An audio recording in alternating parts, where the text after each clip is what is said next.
Assalamualaikum warahmatullahi wabarakatuh. Perkenalkan, saya Nur Halisha Laniung dengan NIM 22202038612111059. Saya Jihan Sukmana dengan NIM 2202038612111061. Kami dari Prodi Manajemen Keuangan Syariah.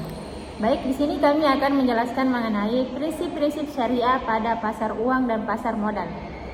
Langsung saja rekan saya akan membahas mengenai pasar modal. Baik, saya akan menjelaskan mengenai prinsip pasar modal.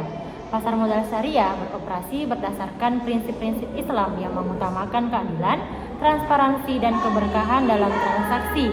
Adapun prinsip-prinsip utama dalam pasar modal yang pertama yaitu bebas dari riba. Segala bentuk keuntungan yang diperoleh tidak boleh berasal dari bunga atau riba seperti yang terdapat dalam obligasi konvensional. Keuntungan dalam pasar modal syariah harus didasarkan pada akad yang sah, seperti bagi hasil atau sewa. Yang kedua, bebas dari garar. Transaksi di pasar modal syariah harus jelas dan transparan tanpa adanya unsur ketidakpastian atau garar yang dapat merugikan salah satu pihak. Misalnya perusahaan yang menerbitkan saham harus memberikan informasi yang jelas mengenai bisnisnya. Yang ketiga, bebas dari maisir. Aktivitas spekulatif yang menyerupai perjudian atau maisir dilarang dalam pasar modal syariah. Investasi harus dilakukan berdasarkan analisis yang rasional dan bukan sekedar spekulasi untung bagi. Yang keempat yaitu investasi pada usaha yang halal. Perusahaan yang terdaftar di pasar modal syariah tidak boleh bergerak di sektor yang bertentangan dengan prinsip Islam seperti perjudian, minuman keras, rokok, riba, atau industri yang merugikan masyarakat. Yang kelima, akad yang sesuai syariah. Semua transaksi dalam pasar modal syariah harus menggunakan akad sesuai dengan hukum akad Islam seperti mudharabah atau kerjasama antara pemodal dan pengelola usaha, musyarakah, kerjasama dengan pembagian keuntungan dan kerugian, dan ijarah atau akad sewa. Terus yang keenam, keadilan dalam transaksi. Setiap transaksi harus dilakukan secara adil dan tidak boleh merugikan salah satu pihak. Semua pihak harus mendapatkan haknya sesuai dengan kesepakatan yang telah ditentukan. Yang terakhir atau yang ketujuh yaitu pengawasan oleh Dewan Pengawasan Syariah. Setiap instrumen keuangan syariah harus diawasi oleh Dewan Pengawas Syariah untuk memastikan kesesuaian dengan prinsip-prinsip Islam. Baik, itu saya bisa jelaskan mengenai prinsip pasar modal.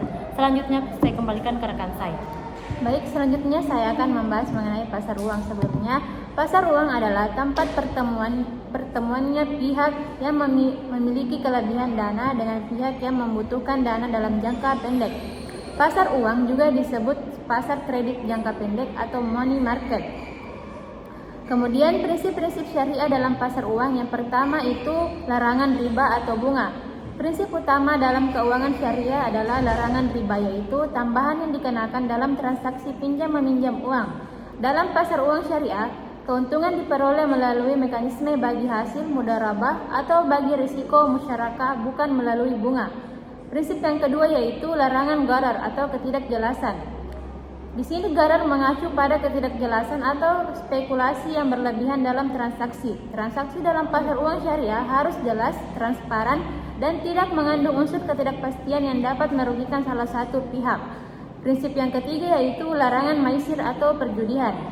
Maisir adalah segala bentuk perjudian atau spekulasi yang tidak produktif. Pasar uang syariah menghindari transaksi yang bersifat spekulatif dan tidak memberikan manfaat nyata bagi perekonomian. Kemudian prinsip yang keempat yaitu larangan transaksi haram. Pasar uang syariah harus terbebas dari transaksi yang memperdagangkan barang atau jasa yang diharamkan dalam Islam. Contohnya seperti minuman keras, narkotika, dan produk yang berbahan dasar dari babi. Kemudian prinsip yang kelima yaitu prinsip keadilan dan keseimbangan, yaitu transaksi dalam pasar uang syariah harus adil dan seimbang, tidak boleh ada pihak yang dirugikan. Prinsip ini menekankan pentingnya pembagian risiko dan keuntungan secara proporsional.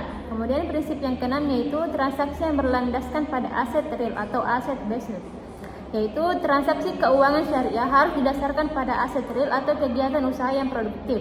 Hal ini untuk mencegah spekulasi yang tidak digunakan oleh kegiatan ekonomi yang nyata. Selanjutnya saya akan menyebutkan beberapa instrumen pasar uang syariah yang umum digunakan. Yang pertama itu sukuk, yaitu surat berharga syariah yang mewakili kepemilikan aset tertentu. Kemudian yang kedua yaitu instrumen pasar uang antar bank syariah, yaitu instrumen untuk pengelolaan likuiditas antar bank syariah. Yang ketiga itu sertifikat investasi mudharabah antar bank syariah, di mana instrumen investasi berdasarkan prinsip mudharabah. Dengan mengikuti prinsip-prinsip ini, pasar uang syariah diharapkan dapat memberikan alternatif yang etis dan berkelanjutan bagi sistem keuangan konvensional. Baik, itulah tadi materi yang sempat kami jelaskan. Sekian dan terima kasih. Wassalamualaikum warahmatullahi wabarakatuh.